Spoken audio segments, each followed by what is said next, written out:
Shalom, shalom. The title of this lesson is Men of Yahawah will do miracles again, and it will cause people to believe. And this power is going to return through the power of Yahawah Wa Yahawashi, through his Rakak Wadash given unto the men of the Lord. You must believe. I want to give all praises, glory, and honor to Yahawah Wa Yahawashi, Rakak Wadash.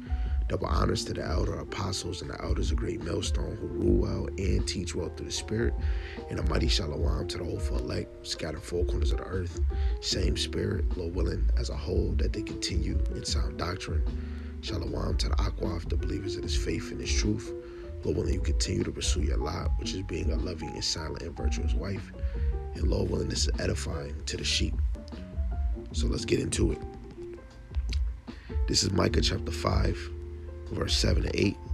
I'm going to read this in the KJV, then I'm going to read the NLT. It says, the remnant of Jacob shall be in the midst of many people as a dew from Yahawah, as the showers upon the grass, that teareth not for men, nor waiteth for the sons of men. And the remnant of Jacob shall be among the Gentiles in the midst of many people, as a lion among the beasts of the field.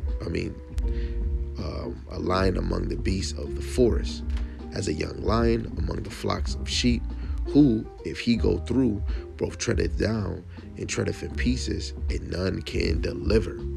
All right? In the NLT, it reads, then the remnant left in Israel will take their place among the nations. They will be like dew sent by Yahawah, or like rain falling on the grass, which no one can hold back and no one can restrain. The remnant left in Israel will take their place among the nations.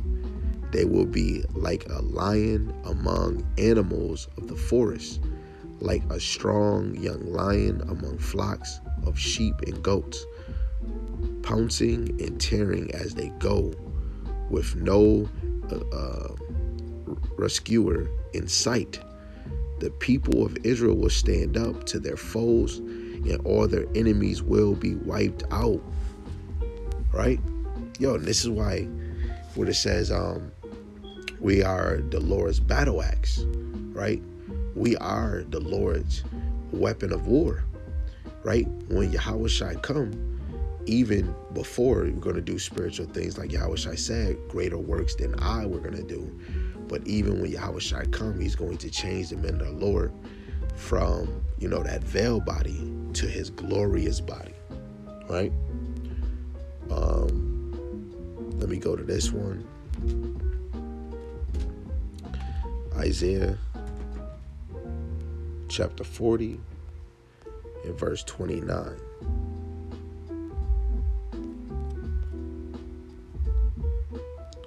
It says, he giveth power to the faint, and to them that have no might he increaseth strength. Right? Who is faint? Who needs increase? The Israelites, really the elect on this side. It says even the youth shall faint and be weary, and the young men shall utterly fall. But they that wait upon Yahawah shall renew their strength. They shall mount up with wings as eagles. They shall run and not be weary. They shall walk and not faint. Right? Symbolic to flash. Right? Like David, right? Leaping over a wall. Let's even get an example. Zechariah, the 12th chapter, in verse 8. In that day shall Yahawah defend the inhabitants of Jerusalem, and he that is feeble, weak among them, at that day shall be as David. David was a man of war. He was mighty. In the house of David shall be as God, right? Going really towards the tabernacle of David, which is the 12 tribes of Israel, as the angel of Yahawah before them. Right? Many most highs, man. Many gods, right? And this is speaking of what the men of the Lord is going to do even before when Yahawashi return, man. Okay? Let me actually get some of Revelations. Revelation chapter 11, verse 5. And if any man will hurt them, fire proceedeth out of their mouth and devoured their enemies. And if any man will hurt them, he must in this manner be killed. And that fire is this word, right? We see Jeremiah 20:9, right? It's a fire. It's this word that's coming out teaching, let alone just imagine in the kingdom is going to be enhanced, right? Because we're going to be able to send plagues on them. Let's keep reading. These have power to shut heaven. Who did that? Elijah, that it rained not in the days of their prophecy, and have power over waters to turn them into blood.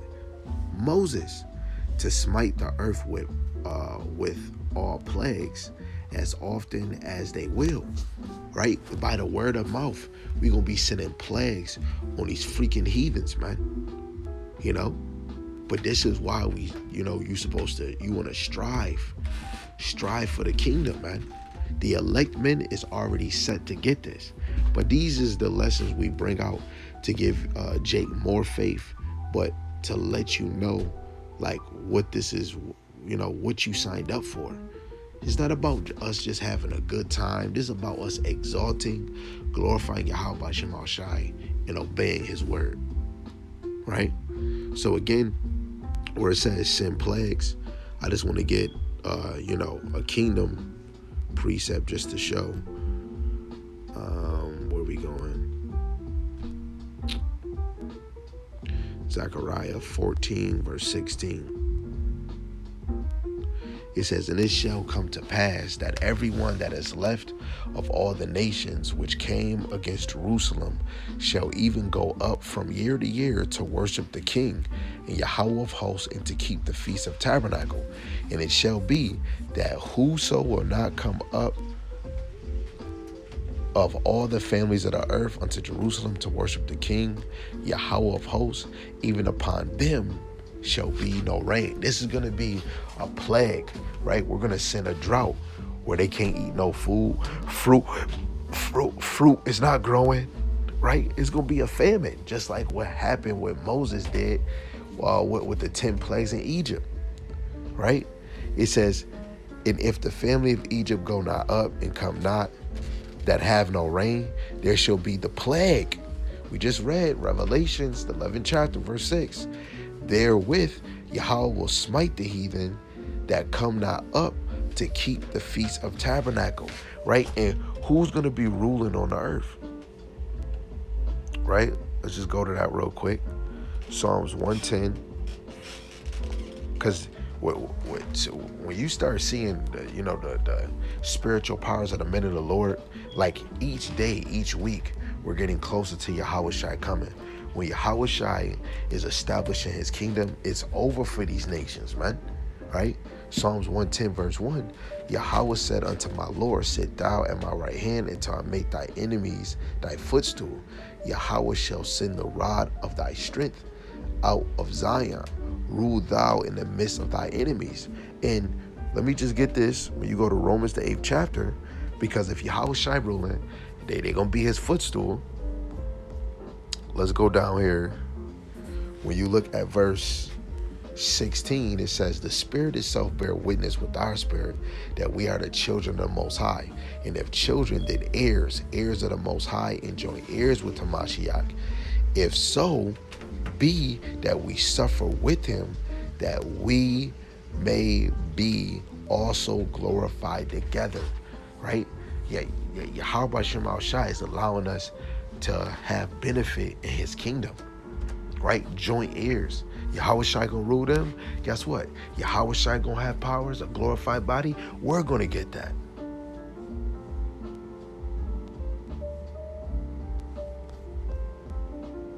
This is Philippians chapter 3, verse 20. For our conversation is in heaven, from whence also we look for the Savior, the Lord, Yahawashi Mashiach, who shall change our veiled body, that it may be fashioned like unto his glorious body, according to the working whereby he is able even to subdue all things unto himself. He's going to change our veiled body, this weak-ass nature, right? 2 Corinthians, the 5th chapter, right? That heavenly tabernacles. 1 Corinthians, the 15th chapter, right? That incorruptible body, right? Come on, man. But when we understand, especially if y'all was watching the other lessons that I had did, you would have been able to see different signs, different points. So what I'll do is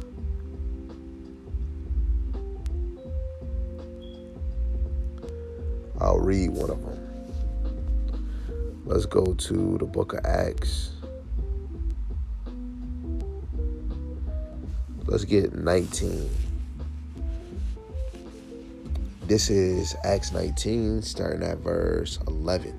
It says, the Most High wrote special miracles by the hands of Paul, so that from his body were brought unto the sick handkerchiefs or aprons, and diseases departed from them, and the evil spirits went out of them. Right? He's doing special, miracles, right? Yahawah Wa Yahawashi is doing special miracles through Paul. But let's keep on reading. Verse 13, then certain of the vagabond Jews, exorcists, took upon them to call over them which had an evil spirit the name of Yahawah Wa Yahawashi, saying, we adjourn you by Yahawashi whom Paul preacheth. And there were 7 sons of one Sceva, a Jew, and chief of the priests, which did so. And the evil spirit answered and said, Yahawashi I know, and Paul I know, but who are ye? It's going to be men on the side that's not the men of the Lord, and they claiming to be, right? Let me get a precept on that. Which we want. Zechariah 13. Now I'm going to go to the NLT because it's going to go straight to the point. Oh, Salaki. I don't want to do too. Okay. We go to Zechariah 13 and we'll start at verse 2. It says, and on that day, says Yahawah of heaven's army, I will erase idol worship throughout the land, so that even the names of idols will be forgotten. I will remove from the land both the false prophets and the spirit of impurity that came with them.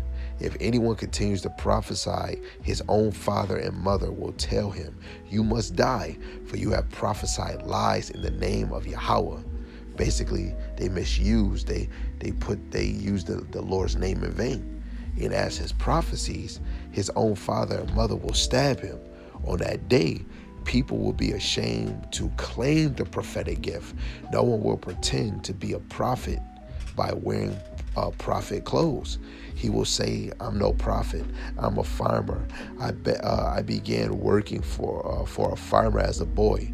And if someone asks, then what about those wounds on your chest? He will say, I was wounded at my friend's house, right? It's going to be people ashamed to putting on that prophetic garment, saying, oh, I wasn't teaching, I'm not doing that teaching no more, right? When the Lord put that spirit on the men of the Lord, because it's going to be brothers 4 corners of the earth doing things, healing people, and it's not for their own glory.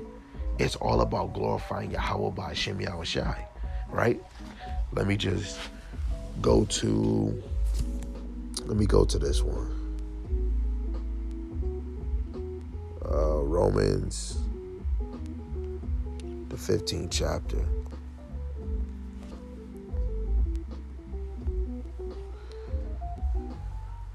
Boom, boom, boom, boom, boom.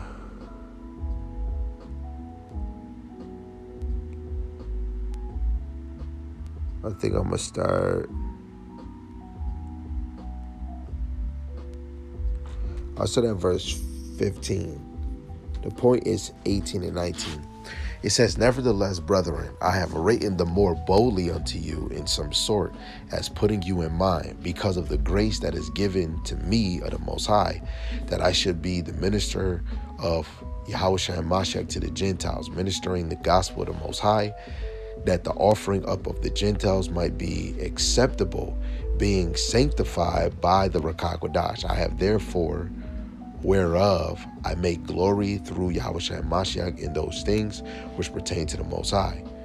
For I will not dare to speak of any of those things which Mashiach have not wrote by me, to make the Gentiles obedient by word and deed, through mighty signs and wonders by the power of the Spirit of the Most High, so that from Jerusalem and round about unto Icarium I have fully preached the gospel of Hamashiach. Now, so when you read verse 18 again, for I will not dare to speak of any of those things which Hamashiach have not wrote in me, to make the Gentiles obedient by word and deed. Right? So Paul's ministry was confirmed by signs and wonders, right? Through mighty signs and wonders by the power of the Spirit of the Most High, right? Everything that the men of the Lord was doing, right? Especially if the Lord wanted a sign or a miracle to come about, right? They would do it, you know? Let's go to another one that we read in, another lesson. Let's go to the book of Acts, the 5th chapter. And let's start at verse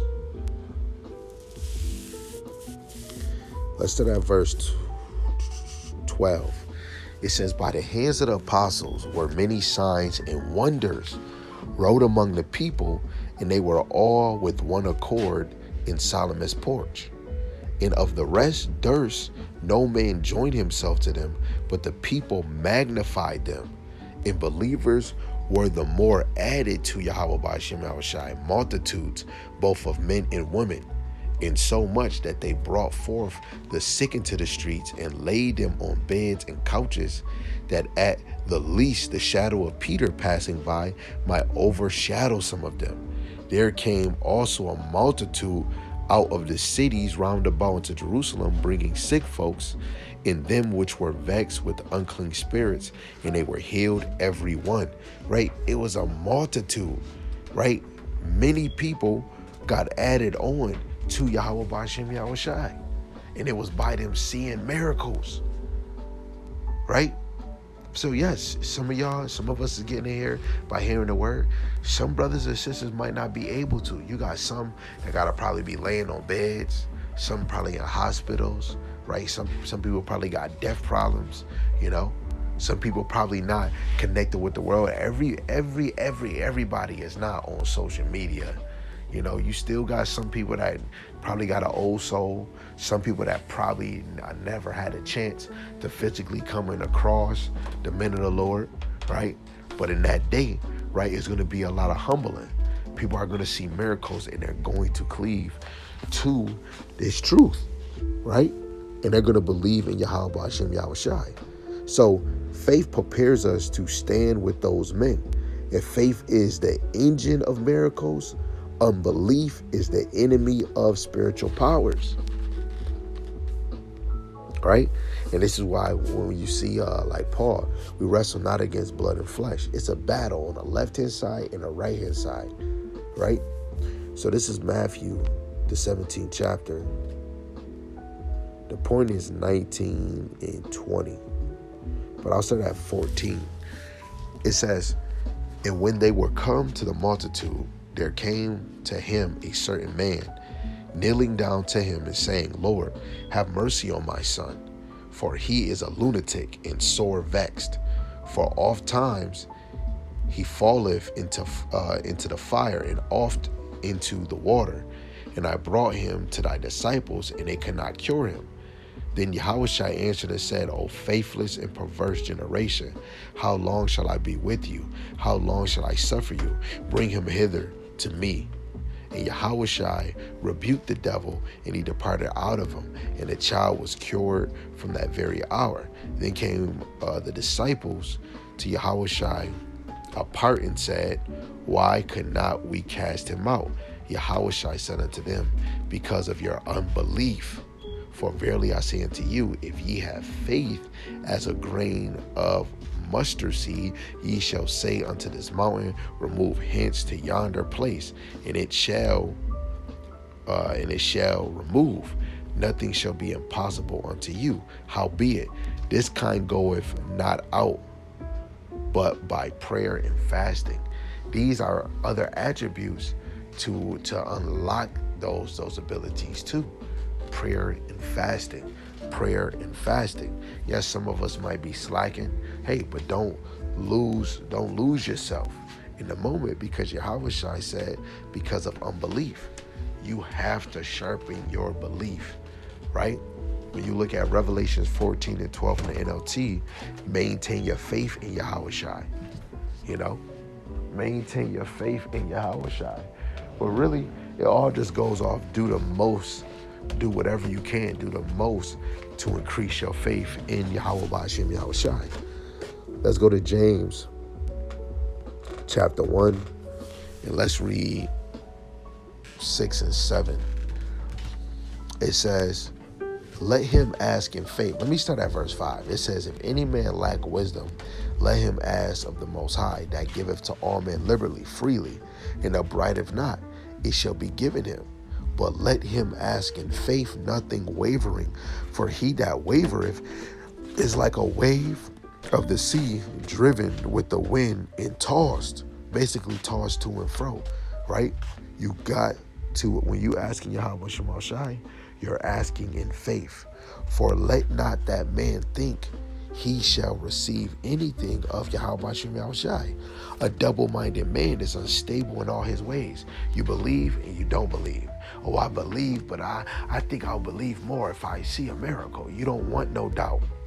Just like the people of Sekiva, they gonna say, man, we cast you out in the name of Yahawah Shai, who Paul teaches. If we truly believe, we gonna just say Yahawah Yahawashi. But like I learned under the apostles and the men of the Lord, but I still have to go search to have myself persuaded to knowing that this is true. But guess what? It all goes back to Yahawah Yahawashi that moved these men. When you look at Proverbs 16 and 9, Proverbs 16 and 1, right? A man's heart divisive his ways, but Yahawah Yahawashi direct his steps. The same as the words that come out your mouth, right? Faith is key, right? So belief in Yahawah Yahawashi is what aligns a person with the prophets, the apostles, and the elect. This is why you brothers and sisters, where you came across the men of the Lord, conversate with the men of the Lord. You might work with the men of the Lord. You might keep seeing them at certain convenience stores. Some is a spiritual connection there, but literally this truth is only for those that want to wake up. And it's really Yahawah Yahawashi that's enabling you to wake up. Okay? So belief is the foundation of this truth. Faith is the only force that overcomes this world. Tribulation will expose who truly trust in Yahawah Yahawashi. Miracles require faith. Okay? Yahawah Yahawashi will give his power to his men again, but it's those men that are of faith. They're built in on faith. They're blossoming. They're blossoming because of faith, flourishing because of faith. As in ancient times, miracles will produce believers. Without faith, a person cannot survive the times nor stand with the men of Yahawah Yahawashi. And when we look at Wisdom of Solomon 6 and 4, Wisdom of Solomon 6 and 24, it says, the wise men are the welfare of the world, and Yahawah upholdeth them.